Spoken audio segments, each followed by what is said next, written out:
The Anglophone North American cultural influence is often so strong and pervasive that French immersion children are in danger of becoming passive rather than active bilinguals outside the school gates. The same occurs in immersion schools in many other countries, where the minority language is a language of the classroom, but the majority language is the peer, prestige, language in the schoolyard and on the streets.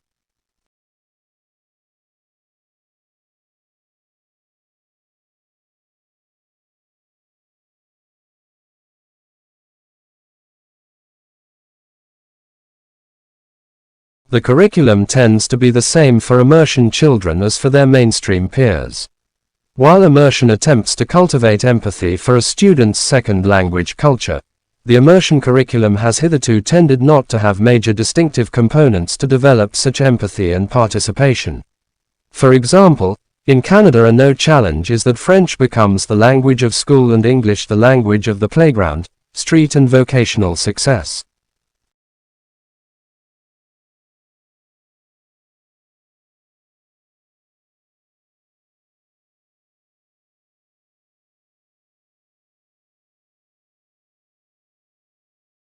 It has often been thought preferable to separate languages in instruction rather than to mix them arbitrarily during a single lesson. Sustained periods of monolingual instruction will require students to attend to the language of instruction. They will thereby simultaneously both improve their language competence and confidence, and acquire subject matter.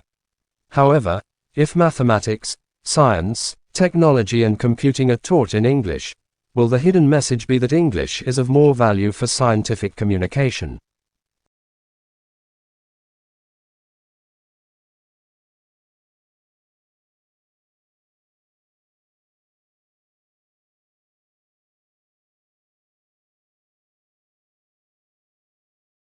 Another suggestion for adapting the notion of creativity to suit young children is to put the emphasis on the creative process, rather than to judge the quality of the products.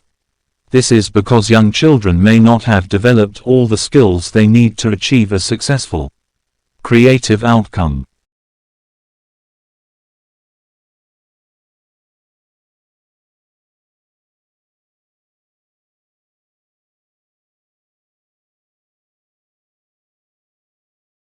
In this section we shift our attention to language majority students in bilingual immersion classrooms. Bilingual immersion is a strong form of bilingual education and begins with the formidable task of teaching language majority students through the minority language. Bilingual immersion classrooms typically target language majority students who begin as monolingual speakers of the majority language.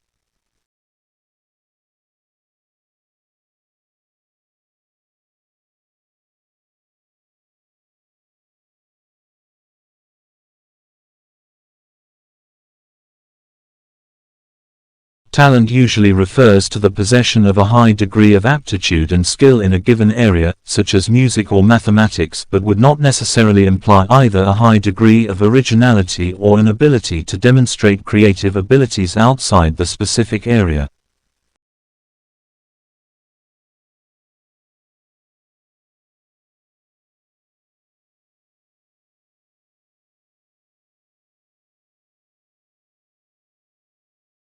The minimum time the second language needs to be used as a medium to ensure customary achievement levels is 4 to 6 years.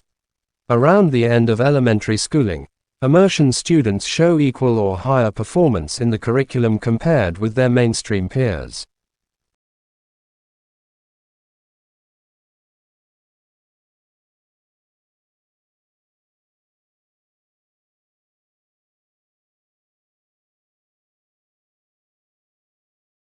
The adoption of this complete mini-bilingual program aims to empower our varied student group. Through the incorporation of critical literacy, cultural comprehension, and language competency, our educational environment fosters a supportive atmosphere in which students can flourish intellectually, linguistically, and culturally.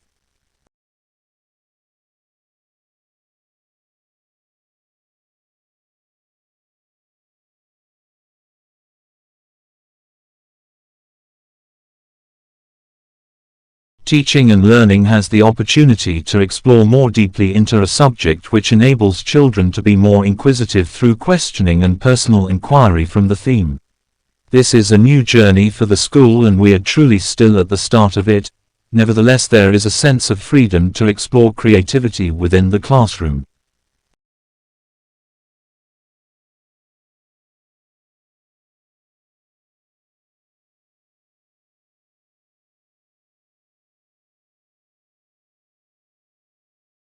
From creativity brings about imagination and innovation. Imagination is the ability to transcend the obstacles to thinking. An important distinguishing factor that is echoed by Kraft, 2002, who suggests to be imaginative, an individual must be able to elevate above obstacles or restrictions placed on them, such as set standards, criterias or rules. This enables learners the freedom and flexibility to explore more widely an idea, thought or outcome that is original to them.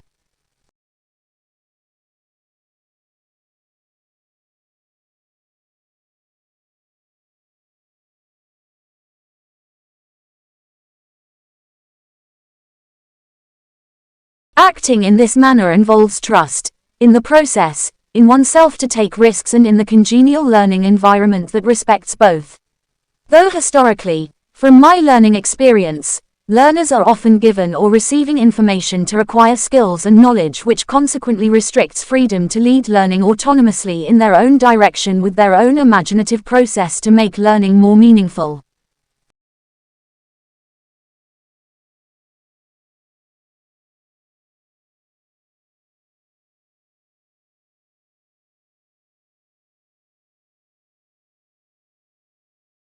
The creative process is fun, it should not be taken too seriously.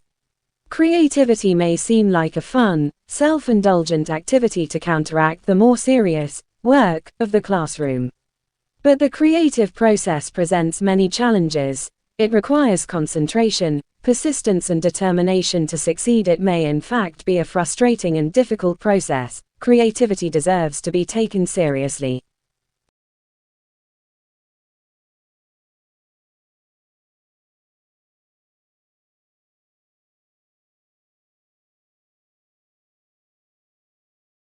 Adults, therefore, can act as supporters and coaches, facilitators and models of creativity for children.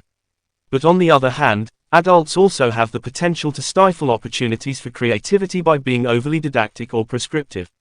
They can limit creativity by discouraging fantasy or by having low expectations about what young children are able to achieve.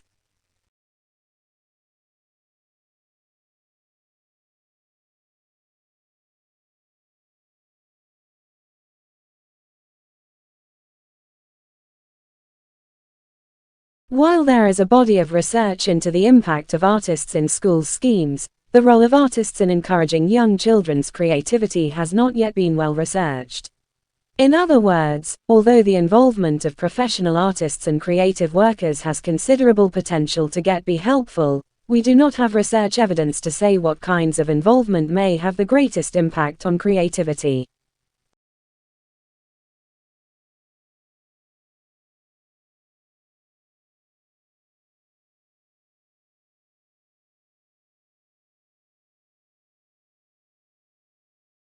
Children find it easy to transfer learning from one domain to another.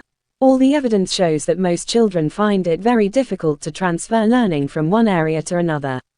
Knowledge and skills are so context-specific that children may simply fail to recognize that something they had already learned can be applied to a new situation.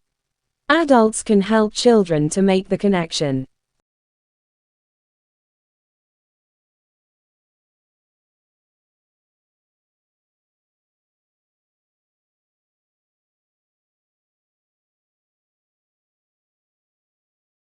Highlighting this potential barrier sheds light to Egan's statement on being imaginative within education, as a process is intended to stimulate the ability to visualize situations, events or outcomes different to those that already exist currently or in the past.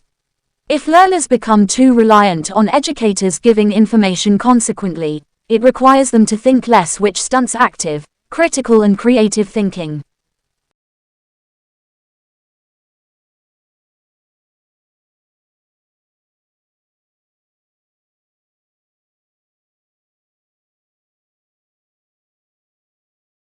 Paget shares similar views to Cropley in that creativity as a product or an outcome generates complications due to changing standards of a belief system, judgments that may vary culturally or societally, or the relevance of a product may not become apparent right away.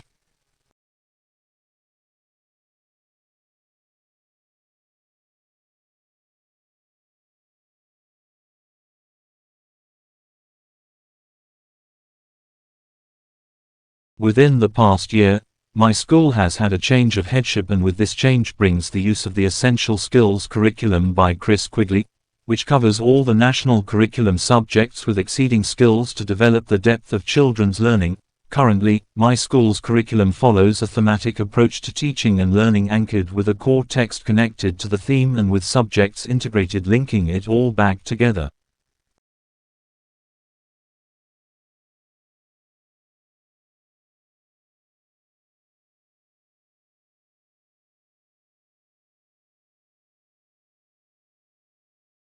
The primary exposures of the children are also ensured to be the same language speaking so that strategic mental growth can be supported. In the case of bilingual language and education, the families have the role of motivating the child for new learning processes. The development of a child's approach towards learning and the development of bilingual education is dependent on the scale to which the parents and the communities are influenced by language.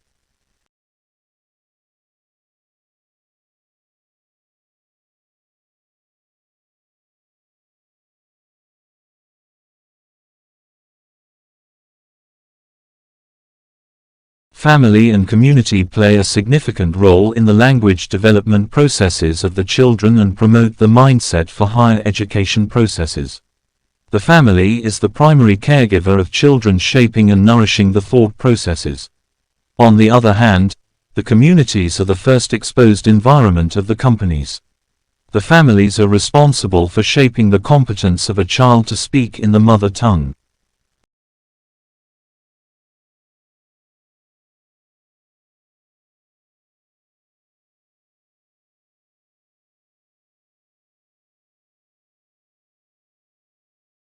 Some children may need to learn to stand up for their own ideas, especially when these do not conform to those of the rest of the group.